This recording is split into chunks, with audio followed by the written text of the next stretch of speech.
Servicio informativo Notihoy. Debate y expresión con la noticia como debe ser. Como debe ser. Las opiniones vertidas en este espacio son de exclusiva responsabilidad de sus protagonistas. 8 de la mañana con 15 minutos, amigos y amigas. Las investigaciones sobre los sobornos cometidos desde el año 2012 hasta el año 2016 que están siendo investigados por la Fiscalía continúan. La semana pasada la fiscal pidió audiencia para vincular alrededor de 22 personas, la mayoría de ellos altos funcionarios del gobierno pasado y también representantes del sector privado, de empresas que estarían siendo investigados. ¿Qué implica y qué alcance tiene toda esta acción legal en el marco de la lucha contra la corrupción? Vamos a analizarlo con nuestros invitados. El doctor Pedro Gerves es abogado penalista, el doctor César Montúfar, analista político y denunciante además de varios casos de corrupción. Él ha presentado denuncias contra el expresidente Correa, el ex vicepresidente Glass. Ya vamos a dialogar con él. Y el doctor Javier Andrade, que es abogado penalista y coordinador justamente del área penal de la Universidad San Francisco de Quito. Sean ustedes bienvenidos, buenos días.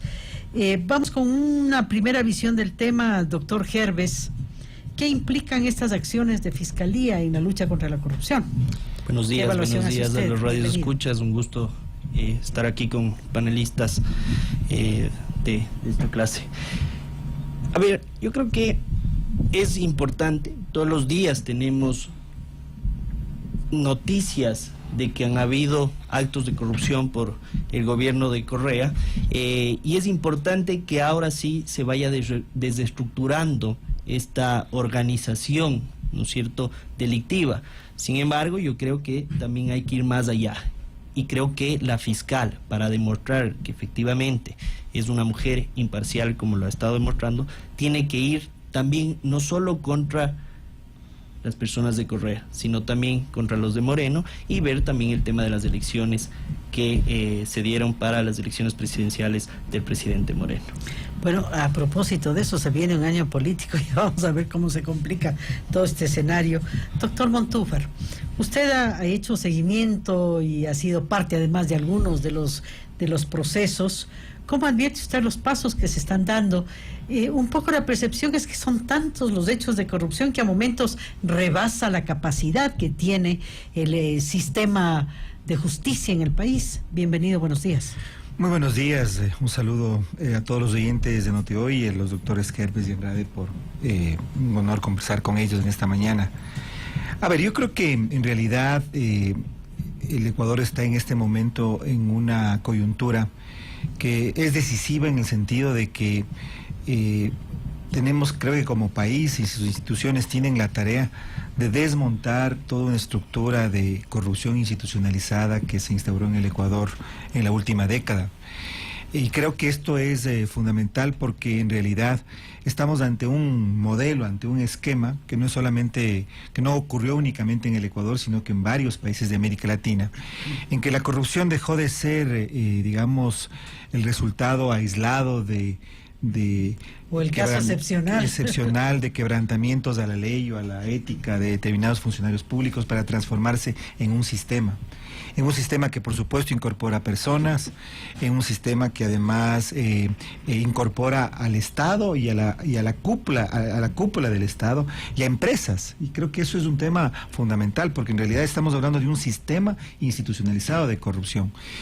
Y en segundo lugar, porque en realidad durante la década del correísmo se constituyó todo un sistema legal, un sistema institucional que facilitó, que promovió, que protegió, que creó un marco de impunidad para que esos actos ilícitos en contra del Estado y en contra del país se perpetraran. Entonces, el desafío es enorme.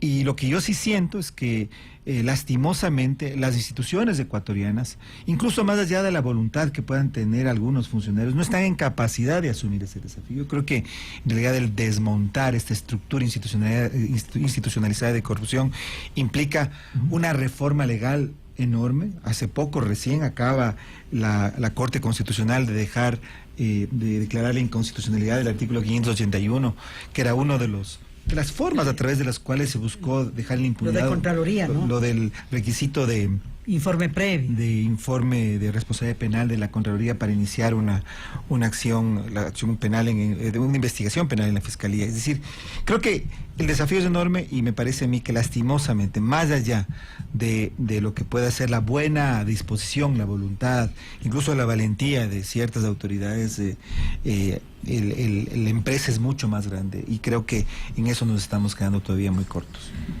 Ahora, doctor, justamente siendo el desafío tan grande, el cambio a la estructura que debe generarse para desmontar este sistema que se montó en el país de impunidad, pese a ello, digo, ¿usted advierte que hay decisión para así hacerlo? Bueno, saludos cordiales para todos. Sí, en mi opinión creo que este es un buen paso.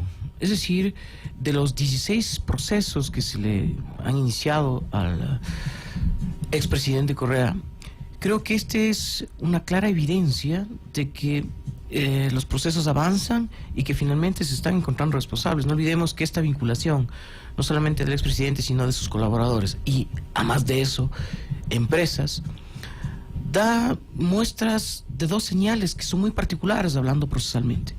Una es que ya se encuentran graves indicios de responsabilidad penal del expresidente, lo cual se hace notar con esto, con esta vinculación.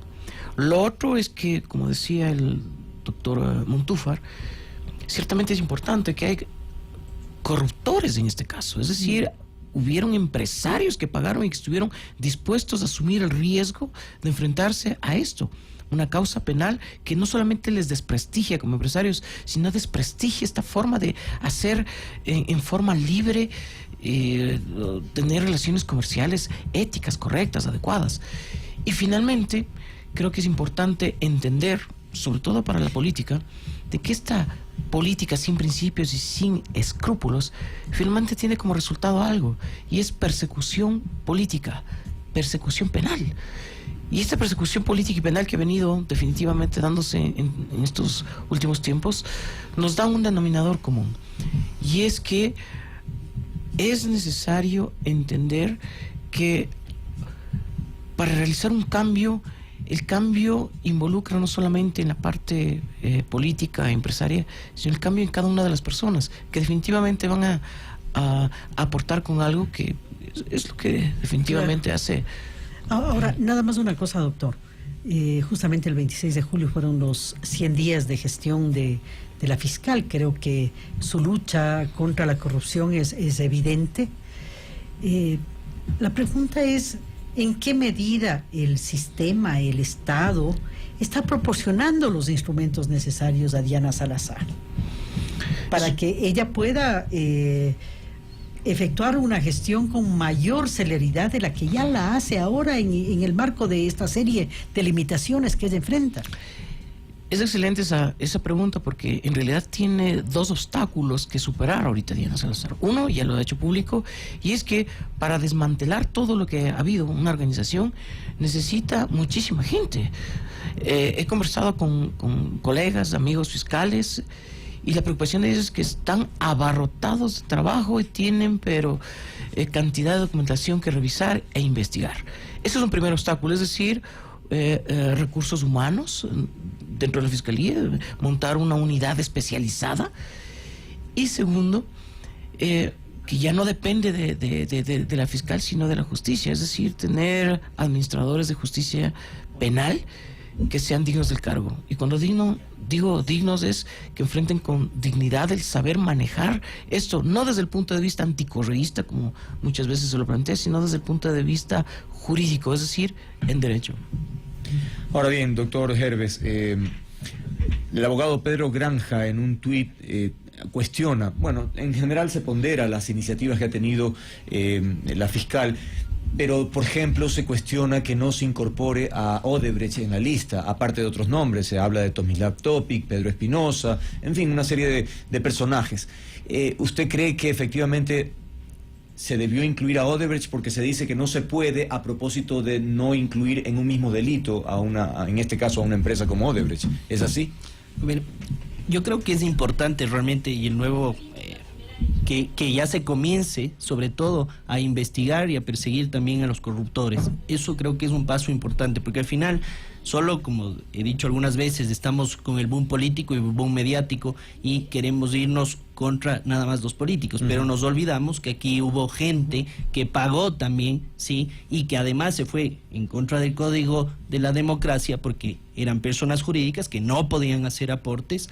En ese sentido, es importante que se persiga. Sí me parece raro porque es un delito el cohecho de doble vía, en la cual también hay un intraneus y un extraneus, y por lo tanto también debería seguirse no solo al funcionario público, sino también, en palabras sencillas, también a las personas naturales o a las personas. Desde el 2016 a las personas jurídicas también tienen una sanción de responsabilidad penal en el cohecho.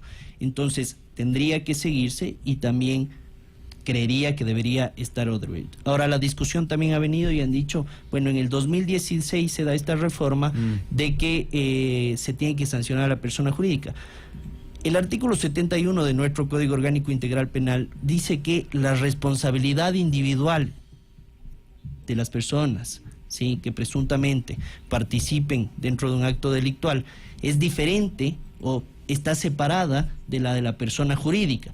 Por lo tanto, aquí se ha dado un proceso en el cual se sigue nada más solo a las personas naturales por la responsabilidad. Por lo tanto, no pueden alegarse que efectivamente, como no había la sanción a la persona jurídica, no podían seguir a los representantes de las personas jurídicas, porque se está siguiendo justamente por los actos personales que ellos han realizado.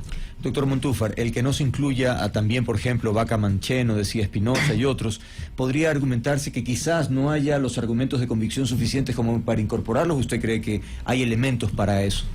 A ver, yo coincido con el punto de que la decisión última de la fiscal de solicitar esta vinculación de Rafael Correa y otras personas en el llamado caso Sobornos 2012-2016 es una decisión correcta, valiente y demuestra una determinación de lucha anticorrupción.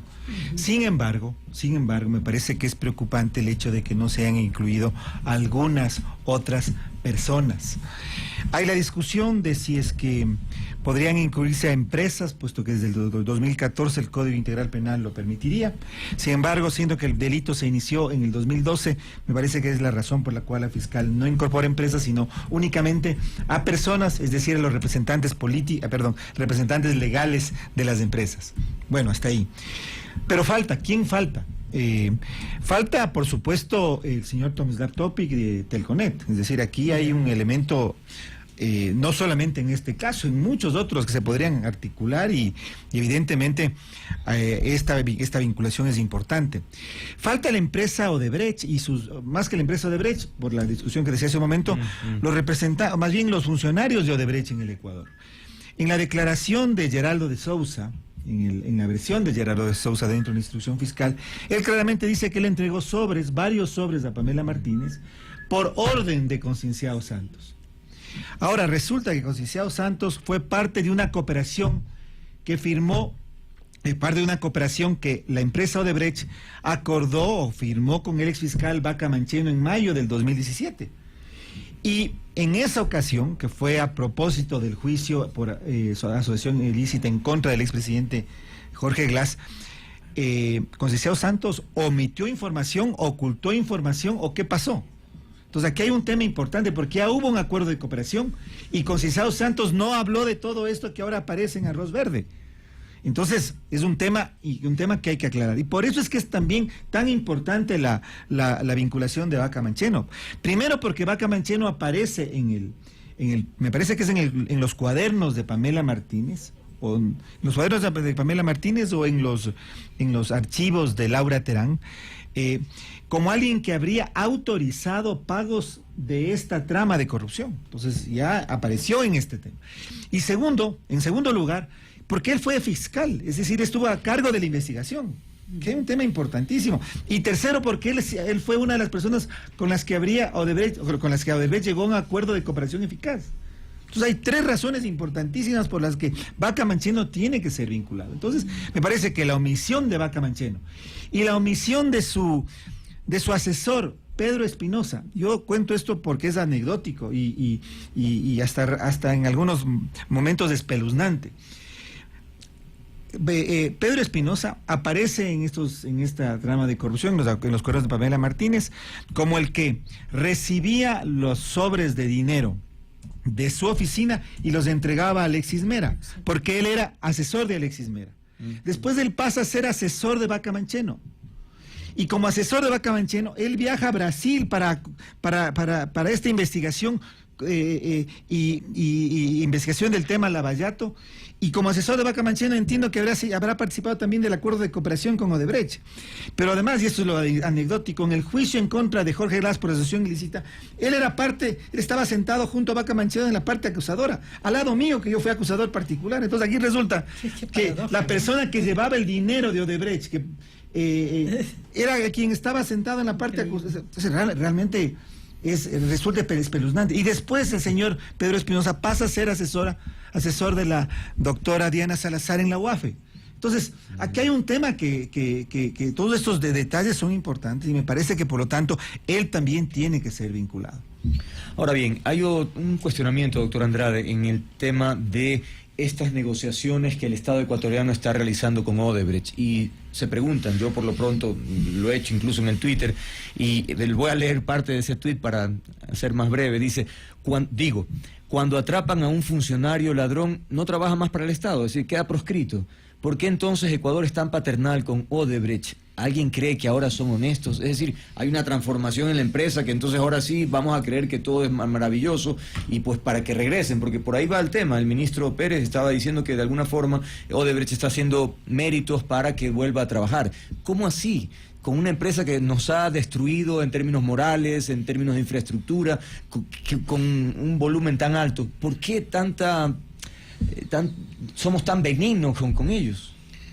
Aprecio la pregunta porque en realidad para mí existe una doble moral. Es decir, estamos persiguiendo y satanizando todo lo que hizo Odebrecht, pero finalmente estamos aceptando el dinero. La pregunta es, ¿estamos aceptando dinero que es proveniente de delito o Odebrecht tenía una cuenta de dinero limpio, llamémoslo así, y una cuenta de dinero sucio? Es decir, ¿estamos negociando con el dinero limpio o con el dinero sucio? Porque no se olvide que finalmente Odebrecht no solamente perjudicó al Ecuador, sino a varios estados. Y es decir, el dinero que vamos a recibir, ¿de dónde viene? ¿Nos vamos a nutrir entonces también de dinero proveniente del delito, de perjuicios a otros estados? Creo que eso complementaría de cierta forma también la pregunta. Para mí, mucho me temo, y es que el tema de Odebrecht vaya a quedarse fincado en que nos damos la mano porque hemos hecho un arreglo, me has dado dinero, y finalmente queda en el tema de que todo se resuelve con dinero, que es justamente el origen, el ADN de estos problemas de corrupción. Para mí algo preocupante e intentado investigar es que el caso se llama sobornos, pero finalmente ¿cuál es el cargo que se les está imputando? Porque sobornos no es prácticamente un delito tipificado en el código, sino más bien es una forma coloquial de decir abiertamente que hay muchísimos más delitos. ¿Qué sé yo? Se está persiguiendo por lavado de activos, se está persiguiendo por cohecho, confusión. Creo que en este sentido sí le doy el voto de confianza tal vez a la Fiscalía en no vincular a empresas, porque no olvidemos que tenemos entre el 2012 y el 2016 intermedio, da la coincidencia, que en el 2014 se aprobó el Código Orgánico Integral Penal, y desde ahí, como decía el doctor, recién empieza la responsabilidad de la persona jurídica. Entonces tal vez diría yo que la evidencia que encuentran es sobre antes del 2014 para no vincular empresas, y con esto le doy el voto de confianza a la Fiscalía para no vincular empresas. Pero si se trata del 2015 o 2016, comparto la preocupación del doctor Montúfar acá, y es que este doctor Pedro Espinosa, que ha estado bastante relacionado en la época del correísmo con estos manejos y de una forma disciplinada, cumplir órdenes, ¿no es cierto? Finalmente, ¿dónde está? ¿Está trabajando en la fiscalía? Finalmente está fuera del país y finalmente él aclara toda la participación que ha hecho. Es trascendente entender que en este tipo de delitos que son bastante especiales, la prueba es de referencia. Y yo creo, usando la palabra técnica, es que él es referencia de muchas cosas ahora. Y creo que ahí surge otra pregunta. Si es referencia de muchas cosas, ¿en qué calidad está dentro de este proceso? Finalmente. Hay tantas interrogantes en el tema. ¿Cuáles son las urgencias jurídicas? A ver, Doctor. yo creo que de lo poco que he podido analizar, no he analizado totalmente el expediente, sino del Sadjet. Yo creo que la fiscal está haciendo bien las cosas. Hoy en día ya no hay solo un cuadernito, como decían, sino hay varios elementos de convicción. Hay 200 elementos de convicción, ha dicho. Hay varios elementos la de fiscal, convicción, ¿no? Y que se está llevando bajo el debido proceso. Es decir, se ha solicitado las autorizaciones judiciales para la desmaterialización, etcétera, de toda la información. Sin embargo, este rato tenemos una vinculación y también hay temas que para la jueza, sí, son correctos. El tema de solicitar además una autorización a la asamblea para las vinculaciones, que para mí no debería darse porque al final del día ya no es el señor Rafael Correa presidente, ni tampoco el señor Gras vicepresidente, por lo tanto no debería solicitarse para mí, y es una pérdida de tiempo, de acuerdo al 120 numeral 10 de la Constitución, no debería pedirse la autorización para iniciar el proceso penal en contra de estas personas. Y aquí el tema, yo creo que la premura es el tiempo. Sí, y justamente con esto se retarda esta gestión investigadora de la Fiscalía. Bien, doctor Montúfar, ¿cuál es su opinión al respecto, más allá del tema jurídico? Bueno, ¿Cómo lograr esa movilización social sobre la lucha contra la corrupción? a ver, sobre el tema ya de esta solicitud de vinculación, yo creo que fue, como digo, importante por parte del fiscal, pero creo que ella debe corregir. Yo creo que ella debe corregir y tiene que incluir a todas las personas que deben ser parte de esta vinculación. Creo que es urgente que ella solicite nuevamente puede hacerlo. Por supuesto que puede hacerlo. Está incluso dentro de los plazos para hacerlo.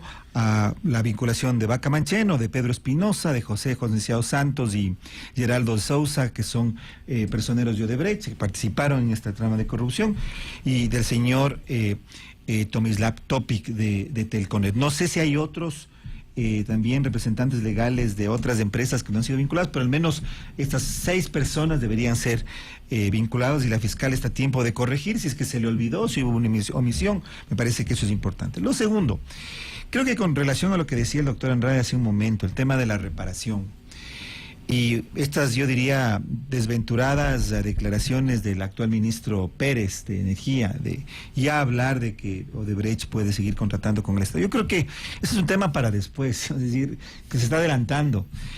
Creo que aquí el tema importante, y creo que es válido lo que ha iniciado ya la Procuraduría, de iniciar estas conversaciones para la reparación integral de Odebrecht. La reparación integral de Odebrecht. Cuando hablamos de reparación integral, no estamos hablando solamente de los daños materiales, sino también de los daños morales. Aquí ha habido un daño moral muy grande. Hay que además tomar en cuenta de que aparentemente también Odebrecht engañó a la Fiscalía ecuatoriana. Engañó al Estado ecuatoriano cuando en la primera cooperación eficaz no dijo todo lo que tenía que decir. Claro. O sea, que además hay una cosa adicional. Y en el caso de Quito, que me parece que es bien importante, porque el metro de Quito es la obra más grande de Odebrecht en el Ecuador, y una de las más grandes en América Latina en la última década, 2.009 millones de dólares. Habría un daño material en el tema de los sobornos, los costos adicionales, etcétera, etcétera. Pero hay otros elementos que también habría que considerar en el tema de la reparación. Hay un gran debate sobre la ruta del metro. ¿Por qué pasa por el centro histórico? Existieron los estudios para que se estuviera claro que no iba a haber un daño a los monumentos patrimoniales en el centro histórico de Quito. El centro histórico de Quito estuvo atravesado por varias quebradas. Después del paso del metro hay ya evidencia de que hubo 2 asentamientos en el convento del Carmen Bajo. Hay un gran debate sobre qué pasó con los vestigios arqueológicos en la Plaza de San Francisco. Y lo que sucede en el tema de Solanda también. Solanda, por supuesto, era una zona difícil, ahí había una laguna, había un terreno un poco complicado, pero al parecer las casas de todo este barrio del sur de Quito están afectadas, han sido afectadas o habrían sido afectadas. Yo creo que la reparación es integral y hay que tomar en cuenta también estos otros elementos. Por lo tanto, el alcalde de Quito tiene que estar presente en este proceso y tiene que defender los intereses de la ciudad. Concluimos con usted, doctor Andrade. Todo este proceso, ¿cuánto impacta o beneficia a la sociedad? Porque dice, bueno, pero esto se está descubriendo una olla impresionante a propósito de empresarios vinculados, es decir, ¿cómo queda la sociedad al descubierto, al desnudo, a propósito de haber sido sometida, digamos, o a aceptar coimas o a proporcionar coimas? Bueno, yo creo que al inicio de mi intervención había presentado 3 supuestos o 3 piedras angulares en donde descansa todos estos procesos. Y quiero responder así también la pregunta, y es que el mensaje primero es político, ¿no? Yo creo que, como decía, hay comportamientos políticamente correctos y políticamente incorrectos, ¿no es cierto? Y eso tiene que ver con principios que rigen una política adecuada frente a la supervivencia misma de la sociedad. Uno. Es decir, yo creo que muchos políticos ahora en todos los aspectos ya sienten que de una u otra forma estas prácticas, porque esto no solamente, tenemos que no es solamente de la época del correísmo, yo creo que estas prácticas eran ciertamente asimiladas con mucha naturalidad en otros campos también. Entonces, por un lado.